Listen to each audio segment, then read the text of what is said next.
And welcome everyone to VV education services. आज हम लोग अपना यूनिट 5 एंड करने वाले हैं सिक्योरिटी एनालिसिस इन्वेस्टमेंट मैनेजमेंट का। ये आप लोगों का लास्ट टॉपिक है जिसमें आप लोग ये पढ़ने वाले हो कि रैंडम वॉक थ्योरी क्या कहती है। रैंडम वॉक थ्योरी जो है उसमें बेसिकली स्टॉक मार्केट रियलिटी में किस तरीके से बिहेव करता है, स्टॉक मार्केट के कुछ 6 बहुत ही ज़्यादा अच्छे लेसन्स जो आपको पता होने चाहिए वो हम लोग इस थ्योरी से पढ़ने वाले हैं, इस थ्योरी के ज़रिए पढ़ने वाले हैं। तो रैंडम वॉक थ्योरी में क्या बोला गया है, इस थ्योरी में ये बोला है कि जो स्टॉक मार्केट रहता है उसमें कोई भी अगर एक न्यूज़, कोई भी एक इवेंट अगर होता है तो वो बहुत ज़्यादा तेज़ी से स्प्रेड होता है, जिसकी वजह से हर एक इन्वेस्टर को न्यूज़ पहुंच जाती है और वो सेम तरीके से रिएक्ट करने लगते हैं। ठीक है, फॉर एग्ज़ाम्पल अगर कोई कंपनी है, ठीक है, XYZ लिमिटेड, अगर एकदम से मार्केट में ऐसी न्यूज़ फैली कि यार ये कंपनी जो है डेट ट्रैप में फंस चुकी है और इसके पास अब पैसे नहीं है रीपे करने के लिए, ठीक है, तो जो इस कंपनी के जो शेयर होल्डर्स होंगे वो क्या करेंगे, जल्दी से जल्दी अपने पैसे उस कंपनी में से विड्रॉ करना चालू कर देंगे, जिसकी वजह से मार्केट में एकदम से तहलका मच जाएगा कि यार इस कंपनी के शेयर जल्दी से बेचो। सब लोग शेयर सेल करेंगे लेकिन खरीदने वाले कोई नहीं होगा क्योंकि वो कंपनी अब रिस्की बन चुकी है। उस वजह से उस कंपनी का जो मार्केट शेयर है वो बहुत ज़्यादा डाउन होते चले जाएगा। तो इसी तरीके से मार्केट रिएक्ट करता है। ठीक है, इन सब में आप क्या थ्योरी लगाओगे, क्या आप क्लॉजेज यूज़ करोगे कहीं के, क्या आप कहीं पर कोई सा एनालिसिस वगैरह करोगे, ट्रेंड एनालिसिस वगैरह, ये सब कुछ टाइम नहीं रहता इतना करने का। तो ये वाली थ्योरी एकदम प्रैक्टिकल है।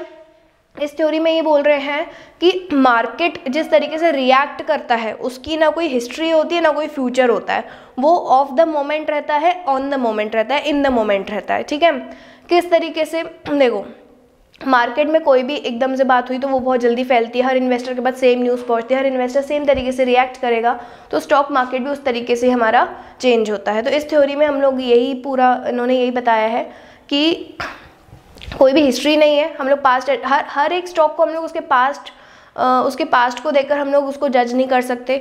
हो सकता है कि कोई स्टॉक पास्ट में बहुत ज़्यादा बेकार हो लेकिन अब वो बहुत ज़्यादा अच्छा फ्लरिश कर गया है। तो it all depends on market conditions, investors कैसे रिएक्ट करते हैं, जो उस कंपनी के मेजर शेयर होल्डर्स हैं वो किस तरीके से काम कर रहे हैं, उनकी क्या होल्डिंग्स हैं, वो किस तरीके से स्टॉक मार्केट में अपना शेयर्स को खरीद बेच रहे हैं, इनसाइडर ट्रेडिंग कितनी हो रही है ना, न्यूज़ में क्या है आजकल उस कंपनी के बारे में, इन सब चीज़ों पर डिपेंड करता है आपका स्टॉक मार्केट कैसा रहने वाला है। 6 लेसन्स जो इस थ्योरी से हमें मिलते हैं।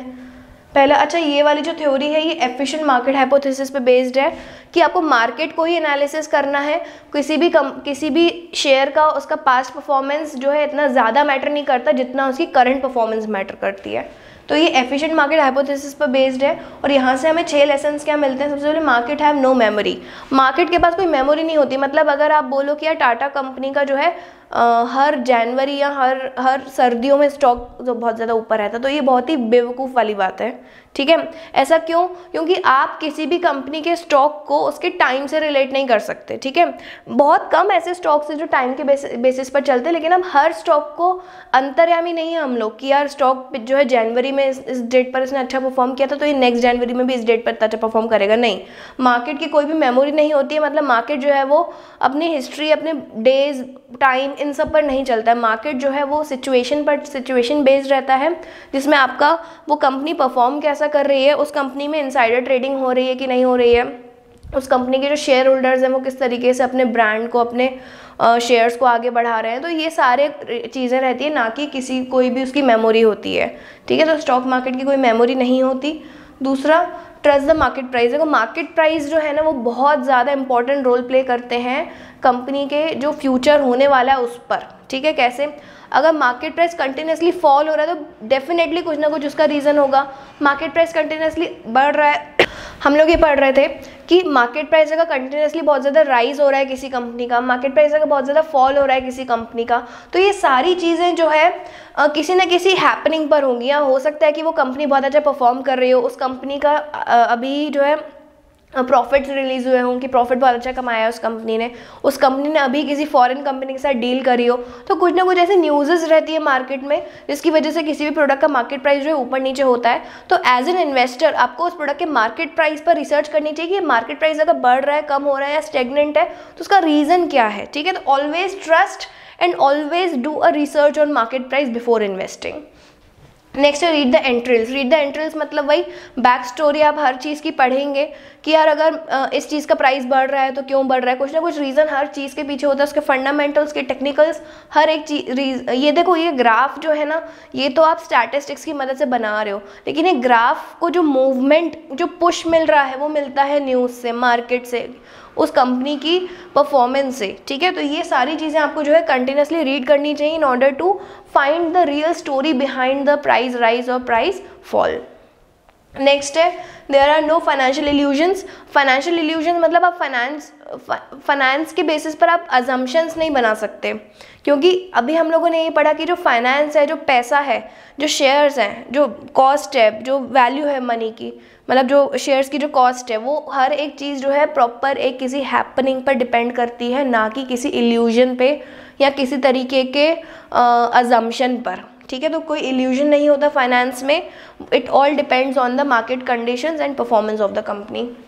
Next do it yourself. किसी और के एनालिसिस पर बिलीव मत करो, क्योंकि हर एक का नज़रिया अलग रहता है, हर एक का पॉइंट ऑफ व्यू अलग रहता है किसी भी एक पर्टिकुलर स्टॉक को, किसी एक पर्टिकुलर कंपनी को देखने का, ठीक है। तो ऑलवेज रिसर्च खुद से करिए, उसके बाद ही आपको इन्वेस्ट करना चाहिए, ठीक है, क्योंकि कोई भी 100% गारंटी नहीं लेता अपनी कही हुई बात का।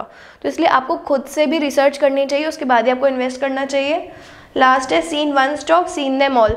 मतलब देखो इंडस्ट्री पूरी एक तरीके से चल सकती है। कैसे?